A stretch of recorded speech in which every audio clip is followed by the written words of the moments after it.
Hi, and welcome to On Point, a podcast by Oak Street Funding where we bring research and data-backed insights to dig into the minds of industry leaders to learn how to stand out and navigate and break through this ever-changing industry. I'm your host, Bridget Height, and you can support this podcast by following us on Spotify, Apple Podcasts, or our website, or wherever you get your podcasts. We will be there hanging out, talking to industry leaders, and ready to empower you to grow your business. Now let's get on point. Today, we welcome Sarah Turner, principal with the Faurote Group, and Sarah has dedicated her career to helping organizations tap into their most valuable resource, people.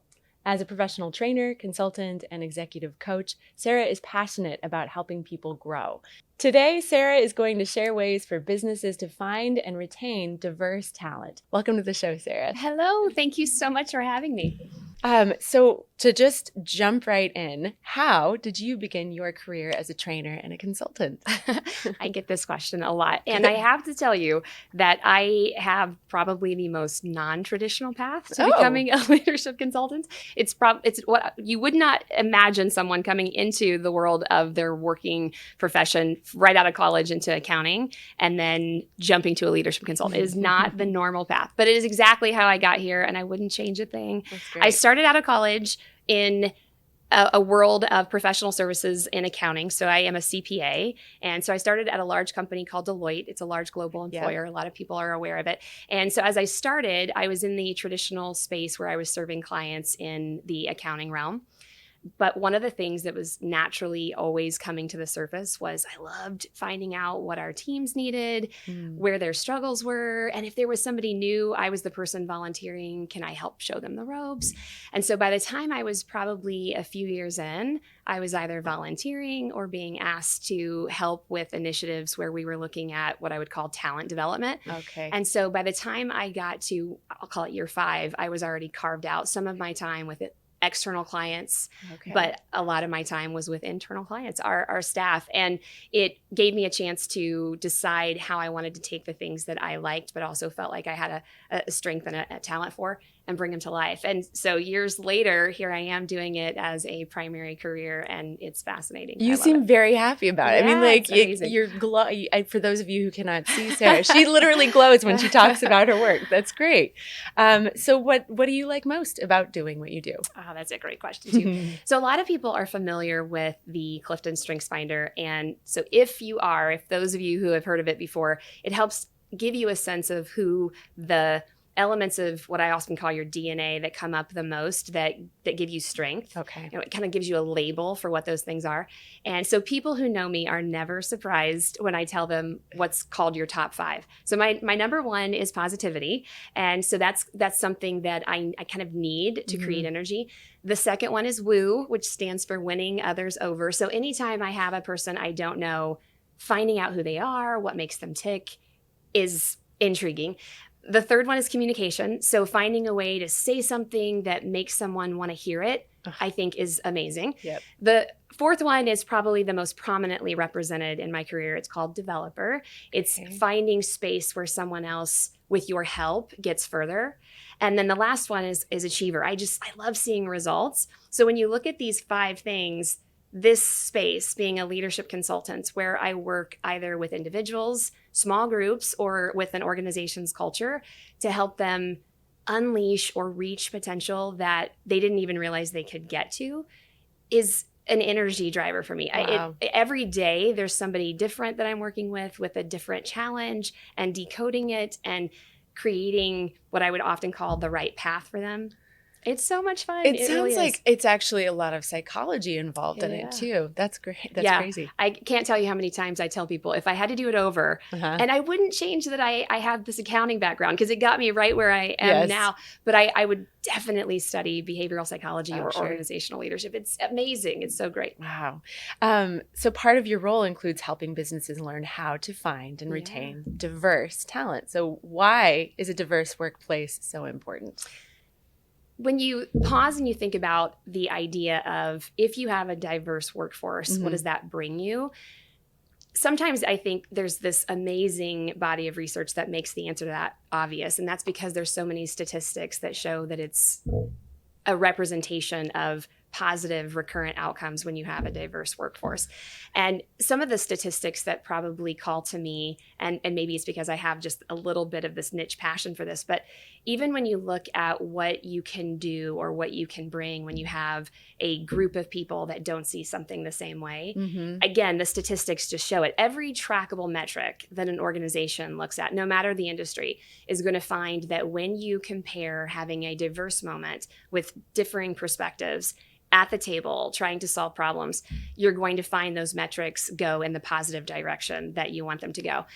One that I think about often, there was, I think it was Fast Company several years ago, did a study that showed when you have above average, and this is just one type of diversity, but above average gender diversity, you would have upwards of 58% higher success rates in trackable metrics than an organization that has below average gender diversity. And you think, that's not a tiny number, right? It's a very compelling statistic. If it were 8% or 18%, it may be something that you would say, well, we'll get to that. But 58% is huge. Yeah. So again, it becomes compelling to see why it's a needed thing to focus on as a company. Man, definitely. Yeah. So what does an ideally diverse workplace actually look like? Right? That's the $1 million question. And if I had the exact formula, I'd have probably a best-selling book. But I think the answer that I often would give someone is that there's not an exact replica that every company needs to, I guess, attain or reach for. But there are a few things that are important to focus on. And I often tell people that if I had to give them advice, I would tell them to strive for, at a minimum, a 2-dimensional platform. And so those two things that I would share include being a diverse workforce, but also what is recently wonderfully talked about, which is also having an inclusive workforce. And so those two things, I think so many people say them together that many people think they're the same thing. Yes, I can see that. Right? But they're not. And if you look definitionally, a diverse workforce means that you have a variation in the demographics of the people who represent you. Okay. And that's it. For many people, that's probably the one thing most people focus on the most. What is really important is that engine be represented for sure, but you also want to make sure that you have the engine of inclusivity. As an example, I think about if you only assumed that diversity meant a variation of demographics, then you might miss the chance to realize that two people who have the exact same demographics could be very diverse, and you miss the chance to include a person who on the surface may seem the same, but potentially because of where they grew up or who taught them things or what experiences they've had, they could look exactly the same, but be a wonderful portion of diversity if you brought them in. So if you have both that concept of a variation of demographics and a highly inclusive workforce, you have these two really solid engines that together make more of an ideal space, and it helps you understand where you want to put your efforts if you focus on both of them. I see. Okay. So what are the most common challenges that leaders face when they're striving to build a diverse talent pool? There are a lot. I would say that the first one that comes to mind is probably assumptions. Okay. When we go into a opportunity to bring in and or unleash talent, it is very easy to see a element about a person and then say, okay, A plus B must equal C. And that's when that barrier pops up and you unfortunately don't end up with either diversity or inclusion. One of my favorites, and primarily because I can vulnerably admit I was this person in my career. But one of my favorites is looking at someone's age. I look back at my career and I can undoubtedly say that people looked at me when I was very new as a person who didn't have much to contribute, right? Because you're learning, you're relatively, the phrase that comes to mind, green, you don't know much. And so it's almost like you get pushed aside, just watch for a bit. Right. And when you get that target number of experience, then we'll start including you. When in reality, that's not a truth. And that assumption that someone's age, for instance, would make them less likely to be a contributor, it's something that becomes a huge, huge barrier. There's this wonderful word, I wish I coined it, I did not, that I heard years ago called gentering. And I had Mentoring. never heard it before. And what it really refers to is reverse mentoring. And it's an environment where you say, how can I share and guide someone? Yes. But how can I always assume they have something that they can give me back, no matter who they are, no Right. matter their background, Yeah. often someone who's less seasoned than me, as an intentional approach to grow your perspective. And I think that's such a great example. We take assumptions, and unfortunately we put them up as a barrier to creating that ideal environment. The other one that I think sometimes gets in the way, which is really well talked about these days, which I love, is we have kind of under that concept of assumption, but I'll call it misunderstandings, that often arrive because our lens is very set.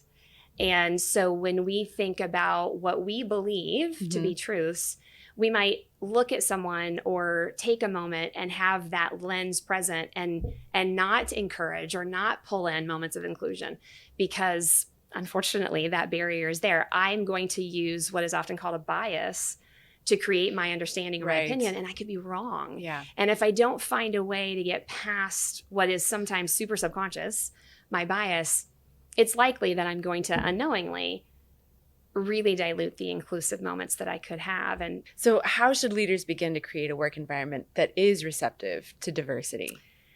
yes, this is a place for great guidance and a great conversation. And I, again, similar to what's the ideal environment, there's not one answer that works for everyone, but the two things I most often share as advice, these are two great and probably never finished journeys. The first one is you have to establish an emotionally intelligent team. Okay. And there's a lot to that. Bridget, we could talk for a half an hour just about that. But how do you unleash an emotionally intelligent team? If you focused on that as a leader, you would end up seeing naturally or organically a more inclusive, likely a space where diversity is coming to life.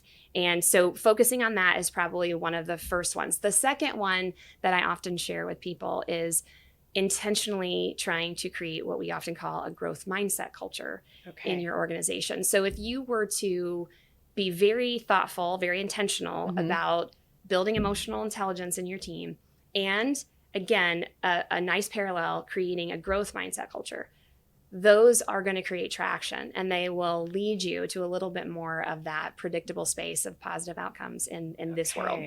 Wow, that emotional intelligence thing is fascinating, because not emotionally intelligent people that are, I find that a lot of the time those were not often the best students, right? Like I was an emotionally intelligent child, but like I was so busy, talking and and figuring out the atmosphere of a room that I think, I don't know, I was often kind of looked over when it came to academics. I was great at like reading and things like that, but math. So it's things like that where I'm like, I wonder how you teach emotional intelligence, because it is something that I feel like you're born with. Either it's a scale. You either and you feel like that you can teach emotional intelligence to people? You can. And that's probably one of the reasons why I have taken the last, and now people are going to know my age, but you take the last 2 decades of my work, and it's crazy for me to say, okay, now I've got 20 years of perspective just in this emotional intelligence space. Wow. So I have a little bit of a niche in this, in that I am what's called an emotional intelligence coach. So I do a lot of EI coaching, but I'm also something called a master trainer, which means that I can give credentials to people who want to be an EI coach, which is so much fun. And so when I look at the amount of anecdotal research I have, watching people grow it, and then also a lot of research that they've done, they have great resonance-based MRI research that shows you can reshape the center of your brain. Wow. It's the most empowering thing you can say out loud, is that whatever you have cultivated to a certain point, if you take an intentional interest, they show great journeys and paths and aptitudes for you to grow your EI. One of the skills, though, that's important to create an emotionally intelligent team that you can build, which I think a lot of people assume they already have, is the skill of empathy. So there's not going to be ever a skill probably more important that an individual or a team needs to display to create inclusion and unleash diversity.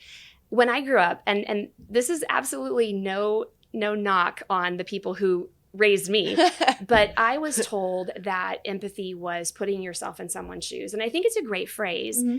I've in fact tried to, in a lot of ways, teach my two boys that same concept. Yeah.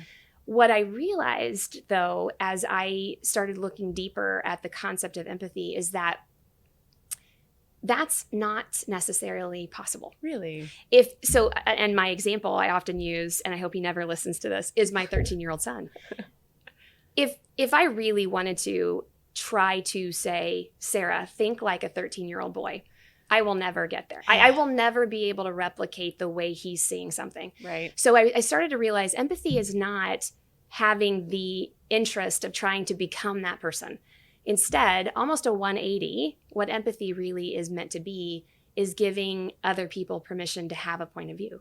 If you can extend a person a moment to say, okay, you have a lens. I can't get into your lens, but I can hear your lens. So I'm going to give you a moment, and you embrace a skill that I would say is at the top of my list. If you want to build an environment where you can recruit and retain, if your culture is these 2 words, you are going to win. The 2 words I would say you have to grow is you have to get curious. You have to use curiosity, and empathy is the way that you get curious. And again, it's fascinating to me to help someone learn how to do that better, and all of us can. So one of the things that I was mentioning earlier is, as kind of a partner to being an emotionally intelligent team, you want to strive to create a growth mindset culture. Years ago, I was reading a study that was done in this space. How do you create a growth mindset? What do companies do to have their culture represent a growth mindset? And they were studying what organizations did and how they threaded it throughout what is often referred to as the employee experience. Okay. And what it showed was that only about 30% or less of organizations embed the concept of a growth mindset in 4 or more places in the employee experience. Now, what are those? Recruiting. So if I'm in an interview process, have I taught my team how to ask questions as to whether or not the person I'm hiring has a growth mindset? If I want a growth mindset culture and I want those people to come in and embrace being inclusive, right? Am I looking for them as a person to add to my team by asking great questions to see if they have a foundational growth mindset, right? So that's one layer. Now, once I get them in the company, am I onboarding them by training them on what a growth mindset is? Am I saying, welcome to this organization? By the way, we believe in a growth mindset culture, so much so we're going to train you on what that looks like and what you are meant to display and how you get there. That's another layer of the employee experience. Okay. Am I measuring people's contributions? Is it part of the performance process? Am I giving feedback and guidance and what we often call feed forward? Am I giving you a vision of what that will look like? If I'm not, then how am I going to sustain and get people to feel like they really are included? And then you also have to include the concept of how do you coach around it. There are so many layers of how you can embed a growth mindset.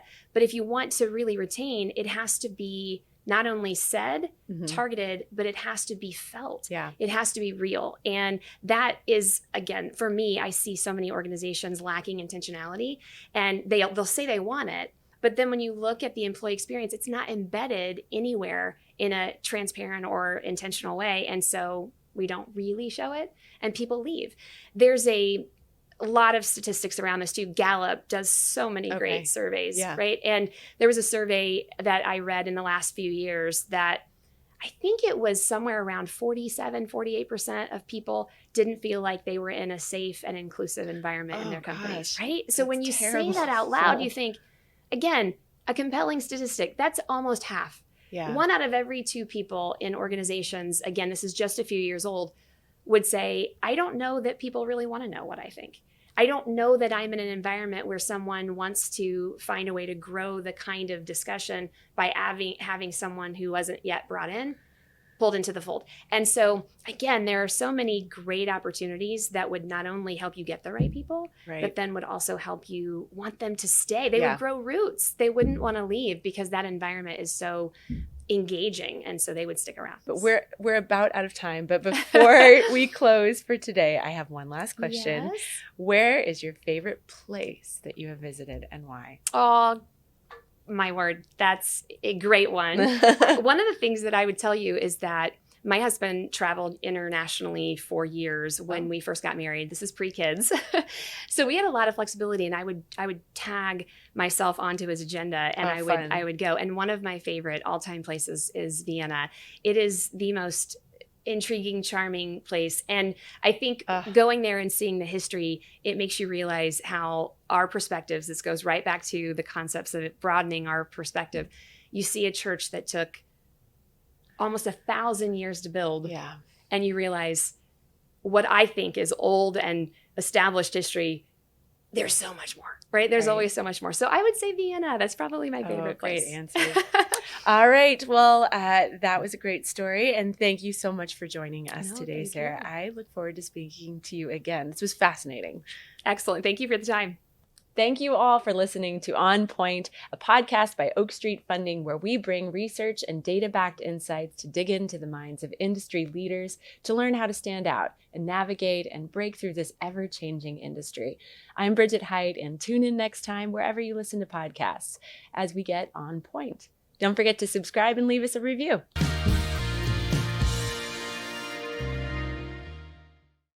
Thanks for listening. To get in contact with someone at Oak Street Funding, please call 844-353-8022. That's 844-353-8022 to learn more.